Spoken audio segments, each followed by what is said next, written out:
Sometimes the smallest mistake changes everything. For Maribel Cruz, it began on a midnight flight. Her baby pressed against her chest, her future shrinking with every mile. She waited until the cabin lights dimmed. Only then, when most passengers had pulled blankets tight or leaned against the windows with closed eyes, did she move. Slowly, carefully, she unzipped the faded canvas pouch in her lap. Her baby daughter slept warm against her arms. 7 months old, peaceful now, but the worry lingered. Maribel's fingers searched past tissues and a pacifier until they reached the coins, not because she needed them in that moment, but because she needed to know. She set the coins on the tray one by one. Quarters, dimes, nickels, sticky pennies. She counted silently, lips tight, her back angled away from the man beside her. $11.72. That was all she had left. Not in her purse, in the world. The plan had been simple. Buy a ticket to Seattle. Fly overnight. Land in time for her brother's funeral.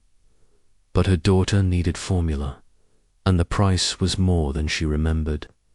$13.59, including tax. She was short. The math was cruel. The clock unforgiving. She swept the coins back into the pouch, ashamed of the soft clink as each one dropped in. Her chest ached with the weight of it, and then she saw it, a napkin. It hadn't been there before. Folded once, still, resting quietly on the tray. On top of it, a $50 bill, crisp, neat, impossible. Her head turned slowly. The man beside her sat calmly, eyes on the in-flight screen, hands folded loosely, expression unreadable. Then he spoke, his voice even low. "You dropped this." Maribel froze. She hadn't dropped anything. He had seen, he knew. But what could she say? There was no explanation that wouldn't break her. Her hand moved slowly. She picked up the napkin, tucked the bill into her pouch, and said nothing. For the rest of the flight, she stared out into the dark. Sky, silent, grateful but uneasy. For the first time in 2 days, she let herself exhale. Not because her problems were solved, but because someone had seen her struggle and didn't look away. The plane touched down just after 1:47 in the morning. Passengers stirred. Lights flickered. Phones buzzed back to life. Maribel stayed seated, waiting for the aisle to clear. Camila was still asleep, her cheeks flushed with warmth, her breath steady. By the time she stepped into the terminal, it was past 10. Seattle smelled like rain. The airport was quiet. Shops shuttered, announcements looping overhead. She found a bench near baggage claim, cold against her back. Camila stirred in her arms. Maribel dialed a shuttle service. No answer. She tried. Again, still nothing. She checked her rideshare app. The fare was double what she had left. She refreshed. Still too high. Her phone dimmed. Her chest sank. No one looked at her as they passed with rolling bags. She didn't expect them to. She pressed her forehead gently to Camila's. The baby's warmth made her throat tighten, and then a voice, calm, low, familiar. "You okay?" She turned. It was him, the man from the plane, the man with the napkin. He stood a few steps away, a coat folded over his arm, his carry-on at his side. Maribel straightened, her voice quick. "I'm fine." He nodded once. "No pressure. You have someone picking you up." She hesitated. She could lie, pretend, but something in his eyes stopped her. Not anymore. He glanced at the empty terminal, then back at her. I've got a car waiting. Her eyes narrowed. She shook her head. You don't have to. I'm not offering to rescue you, he said.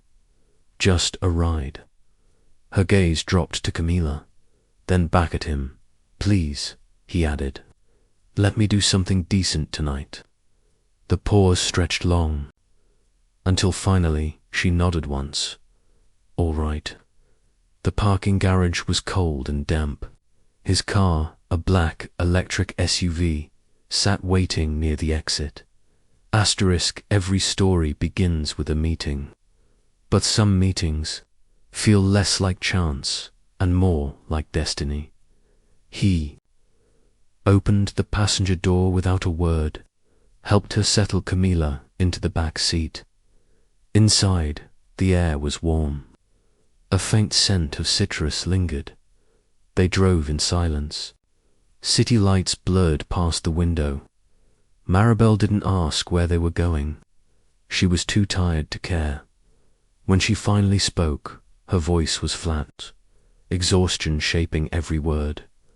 I'm here for my younger brother's funeral. The man glanced at her briefly. I'm sorry, he said. She nodded, turned her face back to the window. He was 24, worked at a machine shop. There was an accident. She didn't explain more. She didn't have to. His hands stayed on the wheel, but his posture shifted. Shoulders heavy, jaw tight. What was his name? He asked softly. Lucas, she said. Lucas Cruz. The traffic light ahead turned red. He slowed the car, stopped, then, almost to himself, he whispered, I knew a Lucas Cruz. Maribel turned her eyes. Searched his what? He didn't answer right away. The light changed. The car moved forward, but the silence inside was no longer empty. It was heavy, unspoken. The funeral home stood quiet on the outskirts of Seattle. Bare trees, fog drifting over the hillside, muted grays wrapped around the chapel. Inside, the air smelled of lilies and old wood. A small crowd stood scattered around folding chairs. At the front of the room, a single framed photo rested on ivory cloth. Lucas Cruz, 24, her little brother, his kind eyes and crooked smile staring back at her. Nathan stood in the back. He hadn't planned to go in, only meant to drop her off, but when she stepped through the doors, something inside him refused to let her walk alone. So he followed, and then he froze. The photo on the table, it was one he had never forgotten.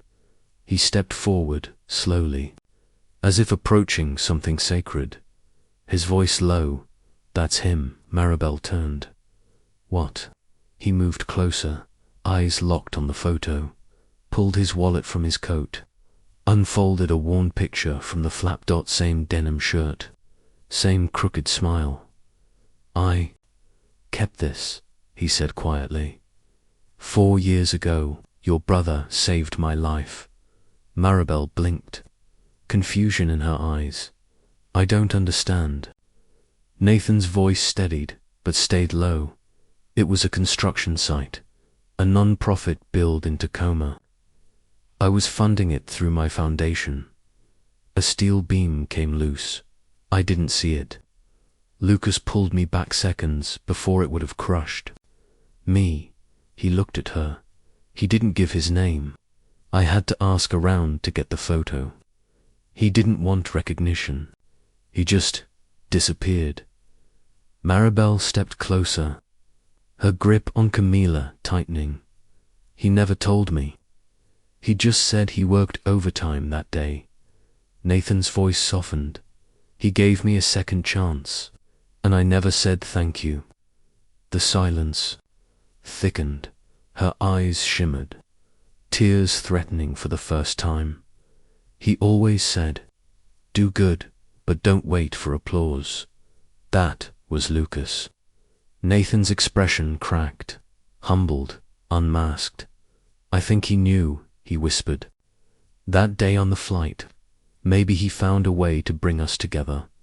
Maribel met his gaze, and in that moment, something passed between them. Not romance, not drama, just something deeply human.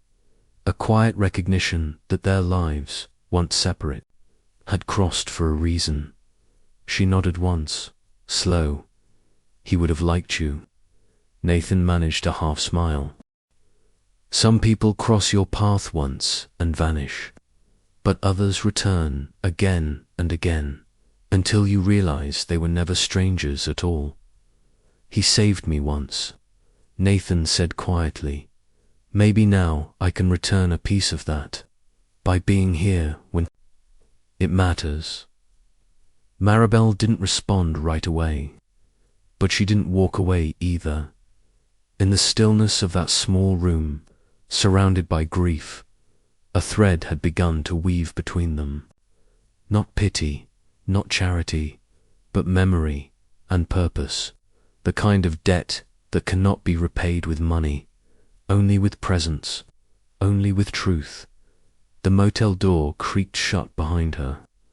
Maribel leaned against it, soaked from the drizzle, heart still pounding. Camila stirred against her chest. Hot again, her fever creeping back through the blanket of night. Maribel lowered her daughter onto the thin motel bed, unzipped the tote bag, searched by memory, but she already knew. Nothing left, no formula, no fever medicine, not even a diaper. To last through the night, she sat on the edge of the bed, pressed the heels of her palms into her eyes, fighting tears she refused to shed. Then a knock, soft, polite, not urgent. She froze. One knock, a pause, then another. Her heart raced. She walked to the door, peeking through the peephole. Nathan. She hesitated, shame rising in her chest. Then she opened the door. He stood in the cold rain, no umbrella, shirt collar soaked, hair dripping. In one hand a small brown bag, in the other a plastic pharmacy bag. His voice was calm. I figured she might need this. Inside, infant fever medicine, a thermometer, diapers, a can of powdered formula, and in the paper bag 2 bread rolls wrapped in foil. She said nothing, only opened. The door wider. Nathan stepped in. He didn't glance at the room, didn't study her things. He simply set the bags on the counter, then turned with steady eyes. Did she sleep at all? A little, Maribel whispered, her voice raw. She's burning again. Nathan checked the thermometer, set it to the right setting, handed it to her. Try this first.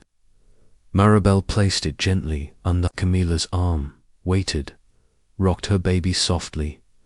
Nathan sat down on the second bed, quiet,